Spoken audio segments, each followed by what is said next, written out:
La escena del crimen es el sitio físico donde se ha cometido un hecho que puede ser delito. En este sentido, el hecho también pudo haber sido un accidente o quizá una causa natural. Para comprobar su veracidad, es necesario realizar una investigación previa y concisa. Lo que buscamos es descubrir detalles por medio de los cuales se consiga vincular al responsable del hecho. Como podemos visualizar, miembros de la Policía Nacional Civil han realizado su labor al acordonar la escena del crimen. Esto es muy importante y se debe de realizar de manera inmediata, debido a que siempre hay personas que quieren ingresar a dicha escena y lo que se crea es contaminación hacia la escena. Entonces lo que se busca con el acordonamiento del lugar es que no se contamine la escena del crimen. Luego de haber visto la acordonación de la escena del crimen, pasamos a un punto muy importante y es la observación de la escena del crimen. Y esto nos sirve para identificar de primer momento de qué tipo de escena hablamos e incluso los indicios que se puedan visualizar de manera rápida y concreta. Como por ejemplo, en este caso es una escena tipo cerrada y es primaria. Luego de haber visto estos aspectos, pues ya buscamos indicios que se puedan ver de primera mano y también debemos definir de manera concisa el lugar en donde los investigadores o peritos puedan movilizarse dentro de la escena. Esto para poder evitar la dicha contaminación en escena del crimen. El perito fotógrafo es el encargado de tomar fotografías de distintos ángulos en la escena del crimen, tanto cuando no ha ingresado nadie a la escena como cuando se está realizando el proceso de investigación en dicha escena.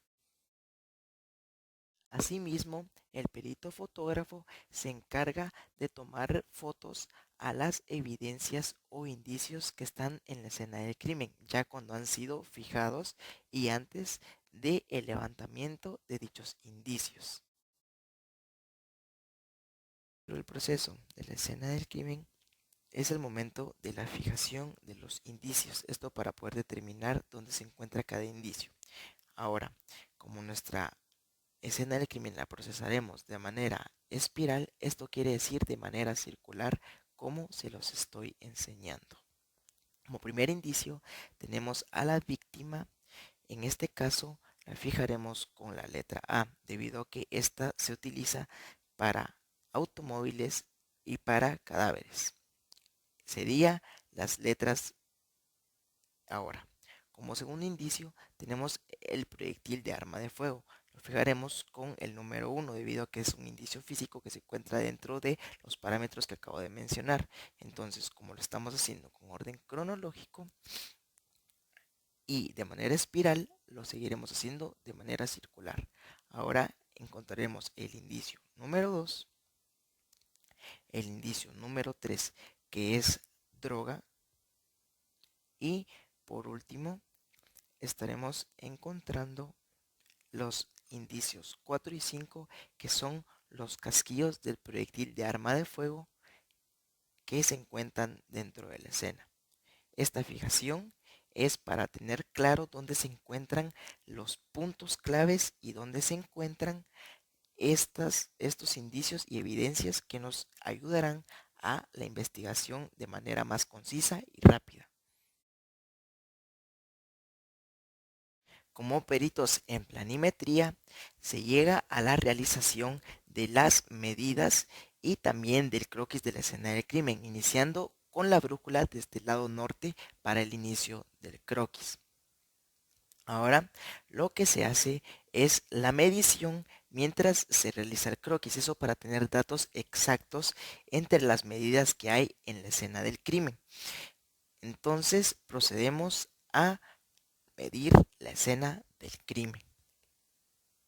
Paso por paso, se van apuntando los datos de las medidas de la distancia que hay de un punto hacia otro punto, tomando en cuenta la posición del cuerpo de la víctima.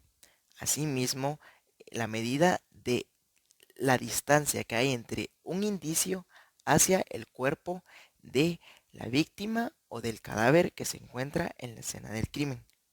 Entonces, los pasos deben ser de manera concisa, precisa y tener los datos de manera rápido. Realizaremos el levantamiento de los indicios. En este proceso necesitamos los materiales adecuados y empezaremos levantando el primer indicio de manera muy cuidadosa y daremos los datos del indicio el cual estamos reportando. En este caso es un proyectil de arma de fuego de 9 milímetros. Al tener los datos procederemos a guardar el indicio tal y como lo encontramos y de manera cuidadosa. Al tener el indicio en el lugar que corresponde, este se sella y se guarda en el lugar indicado, en este caso en nuestra caja de herramienta y de indicios.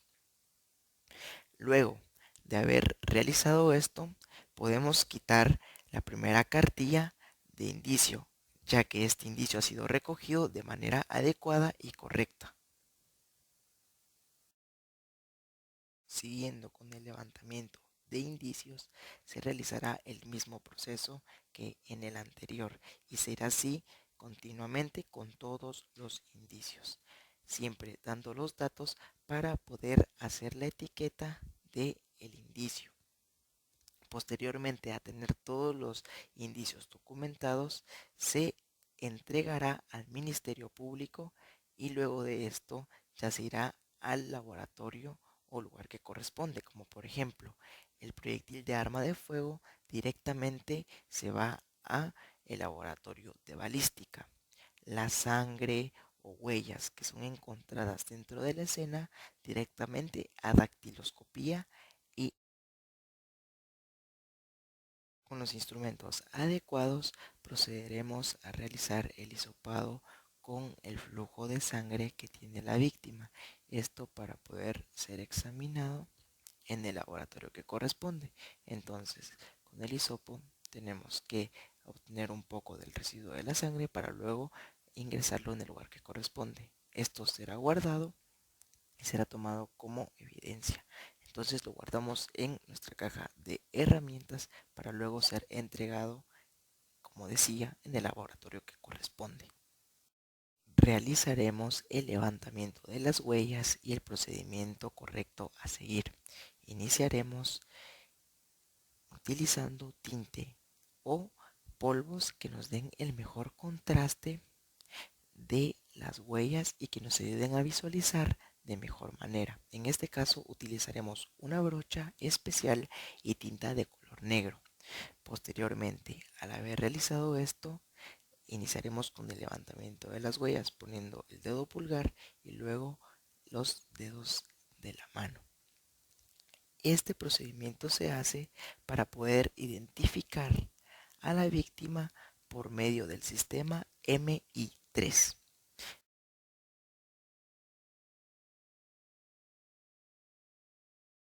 Procederemos a la revisión de la víctima para poder buscar golpes, heridas que puedan haber sido producidas en el momento de los hechos.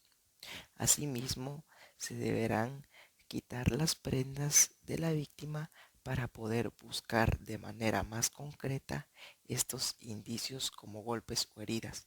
En este caso, se procede de manera de enfrente a ver toda la parte desde el inicio del rostro hasta abajo del cuerpo.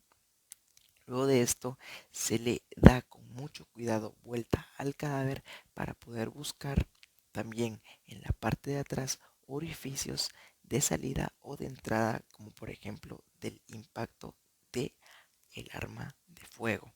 Entonces, para esto es que nosotros debemos quitarle la vestimenta a la víctima para poder buscar de manera más eficiente y concreta estos golpes, indicios o heridas que hayan sido producidas en el momento de los hechos. En este caso también se le encontró un hematoma a la víctima que puede haber sido en la escena del crimen o fuera de la escena. Esta sería la realización de la escena del crimen. El equipo y herramientas que se utilizaron para el mismo. Como por ejemplo, en esta caja son herramientas como por ejemplo la brújula, la cámara, la cinta adhesiva, los sobres para los indicios, las cartillas, asimismo la cinta métrica y diversas herramientas que utilizamos para el mismo. Ahora, quiero dar una recomendación importante porque siempre no está de más poder recalcar algo que nos ayuda a mejorar.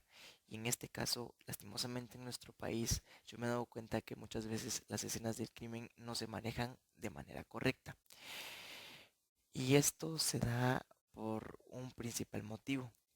Y es que, como yo siempre he dicho, todos deben estar capacitados de alguna u otra manera para poder aportar en algo, como por ejemplo en este caso los bomberos voluntarios o asistentes médicos. Cuando llegan a la escena del crimen, normalmente esta no está circulada.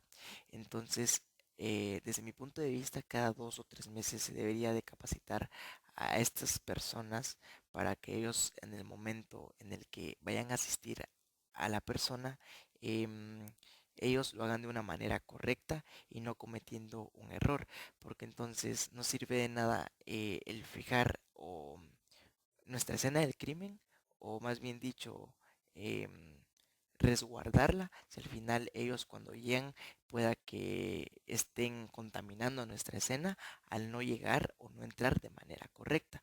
Como por ejemplo, hay una huella en el suelo. ¿Qué pasa si los bomberos entran de manera incorrecta? Lo que va a pasar es de que esa huella va a estar defectuosa. Entonces ese indicio ya no está de manera correcta.